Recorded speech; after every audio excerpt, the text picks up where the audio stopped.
गुरुर्ब्रह्मा गुरुर्विष्णु गुरुर्देवो महेश्वरः गुरुर्साक्षात् परब्रह्म तस्मै श्री गुरुवे नमः। ओम गजाननं भूतगणाधिसेवितं कपितजम्बुफलचारुभक्षणम् उमासुतं शोकविनाशकारिकं नमामि विघ्नेश्वरपादपङ्कजं। सच्चिदानन्दरूपाय विश्वोत्पत्त्यादिहेतवे तापत्रे विनाशाय श्रीकृष्णाय वयं नुमः। वृंदावन सो वन नहीं नंदगांव सो गांव बंसी बट सो बट नहीं कृष्ण नाम से नाम। बोल वृंदावन बिहारी लाल की जय, बोल बाके बिहारी लाल की जय। आज हम आपको श्रीमद्भागवत महापुराण में दुर्वासा ऋषि की दुख निवृत्ति के बारे में आपको सुनाते हैं। तो श्री सुखदेव जी कहते हैं कि परीक्षित, जब भगवान ने बताया कि ये सुदर्शन चक्र कब शांत होगा, कि जब आप किसके पास जाएंगे, अम्बरीश ऋषि के पास जाएंगे, तभी ये शांत होगा। क्योंकि एक बार जो सुदर्शन चक्र हमारी उंगली से निकल जाता है तो फिर हमारी भी नहीं सुनता। तो श्री सुखदेव जी कहते हैं कि परीक्षित, जब भगवान ने इस प्रकार आज्ञा दी तब सुदर्शन चक्र की ज्वाला से जलते हुए दुर्वासा लौटकर राजा अम्बरीश के पास आए और उन्होंने अत्यंत दुखी होकर राजा के पैर पकड़ लिए। दुर्वासा जी की ये चेष्टा देखकर और उनके चरण पकड़ने से लज्जित होकर राजा अम्बरीश भगवान के चक्र की स्तुति करने लगे। उस समय उनका हृदय दयावश अत्यंत पीड़ित हो रहा था। अम्बरीश ने कहा कि प्रभु सुदर्शन, आप अग्नि स्वरूप हैं, आप ही परम समर्थ सूर्य हैं, समस्त नक्षत्र मंडल के अधिपति चंद्रमा भी आपके स्वरूप हैं, जल पृथ्वी आकाश वायु पंच तन्मात्रा और संपूर्ण इंद्रियों के रूप में भी आप ही हैं। भगवान के प्यारे हजार दांत वाले चक्रदेव, मैं आपको नमस्कार करता हूँ। समस्त अस्त्रों को नष्ट कर देने वाले एवं पृथ्वी के रक्षक, आप इन ब्राह्मणों की रक्षा कीजिए, अर्थात ब्राह्मण की रक्षा कीजिए। आप ही धर्म हैं, मधुर एवं सत्यवाणी हैं, आप ही समस्त यज्ञों के अधिपति और स्वयं यज्ञ भी हैं। आप समस्त लोकों के रक्षक एवं सर्वलोक स्वरूप भी हैं। आप परम पुरुष परमात्मा के श्रेष्ठ तेज हैं। सुनाव, आप समस्त धर्मों की मर्यादा के रक्षक हैं। अधर्म का आचरण करने वाले असुरों को भस्म करने के लिए आप साक्षात अग्नि हैं। आप ही तीनों लोकों के रक्षक एवं विशुद्ध तेजों में हैं। आपकी गति मन के वेग के समान है और आपके कर्म अद्भुत हैं। मैं आपको नमस्कार करता हूँ, आपकी स्तुति करता हूँ। वेद वाणी के अधीश्वर, आपके धर्म में तेज से अंधकार का नाश होता है और सूर्य आदि महापुरुषों के प्रकाश की रक्षा होती है। आपकी महिमा का पार पाना अत्यंत कठिन है। ऊंचे नीचे और छोटे बड़े के भेदभाव से युक्त ये समस्त कार्य कारणात्मक संसार आपका ही स्वरूप है। सुदर्शन चक्र आप पर कोई विजय नहीं प्राप्त कर सकता। जिस समय निरंजन भगवान आपको चलाते हैं और आप दैत्य एवं दानवों की सेना में प्रवेश करते हैं, उस समय युद्ध भूमि में उनकी भुजा, उदर, जंघा, चरण और गर्दन आदि निरंतर काटते हुए आप अत्यंत शोभायमान होते हैं। विश्व के रक्षक आप रणभूमि में सबका प्रहार सह लेते हैं। आपका कोई कुछ नहीं बिगाड़ सकता। गदाधारी भगवान ने दुष्टों के नाश के लिए ही आपको नियुक्त किया है।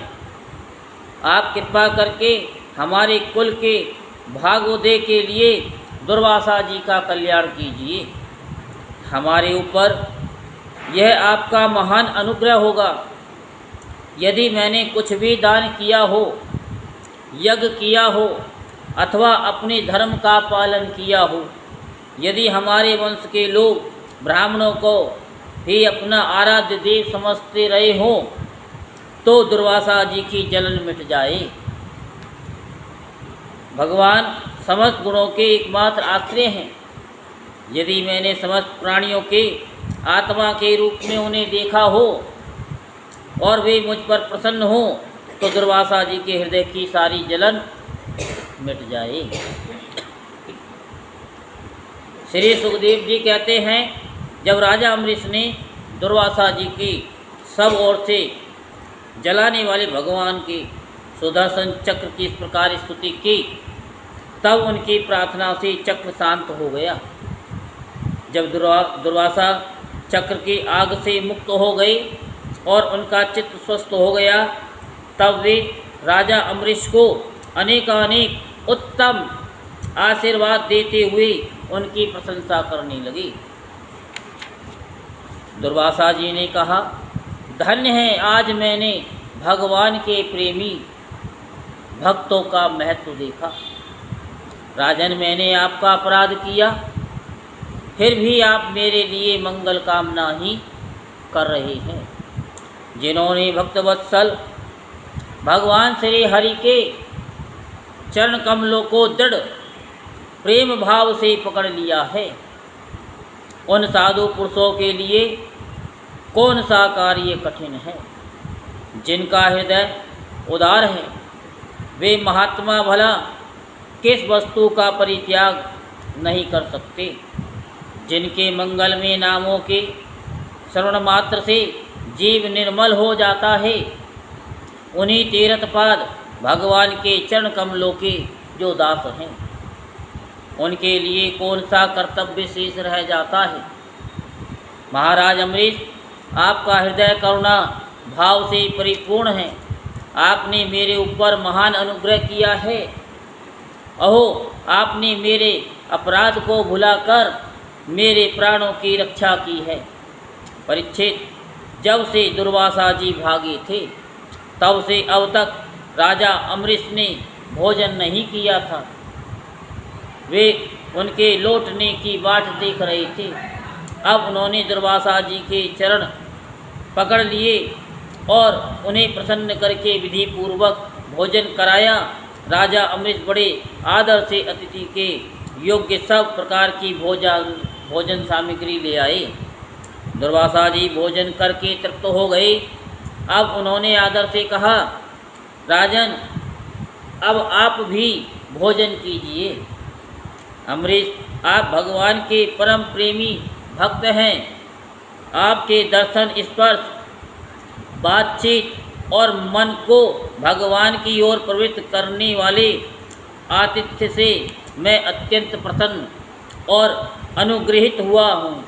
स्वर्ग की देवांगनाएं बार बार आपके इस उज्ज्वल चरित्र का गान करेंगी।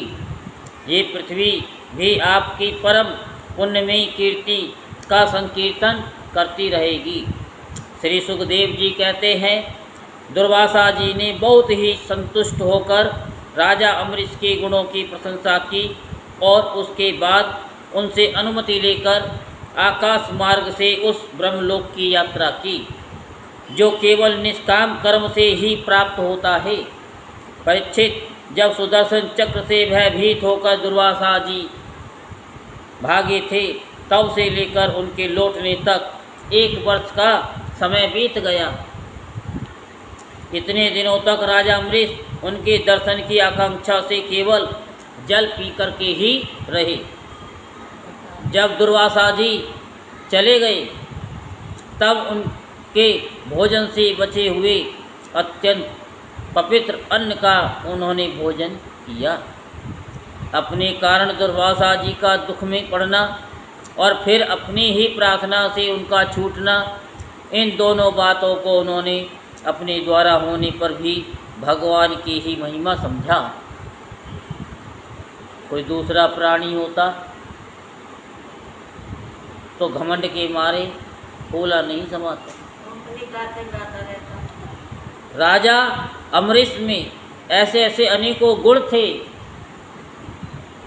अपने समस्त कर्मों के द्वारा वे पर ब्रह्म परमात्मा श्री भगवान में भक्ति भाव की अभिवृद्धि करते रहते थे।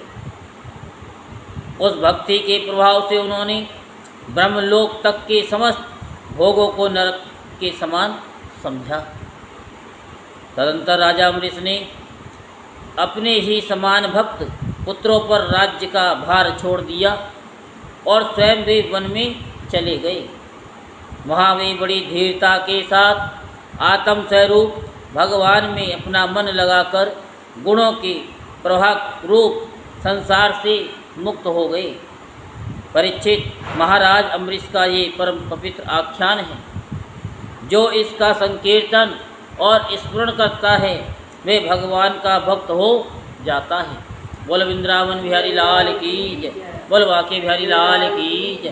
जय जय श्री राधेश्याम, जय जय श्री राधेश्याम, जय जय श्री राधेश्याम।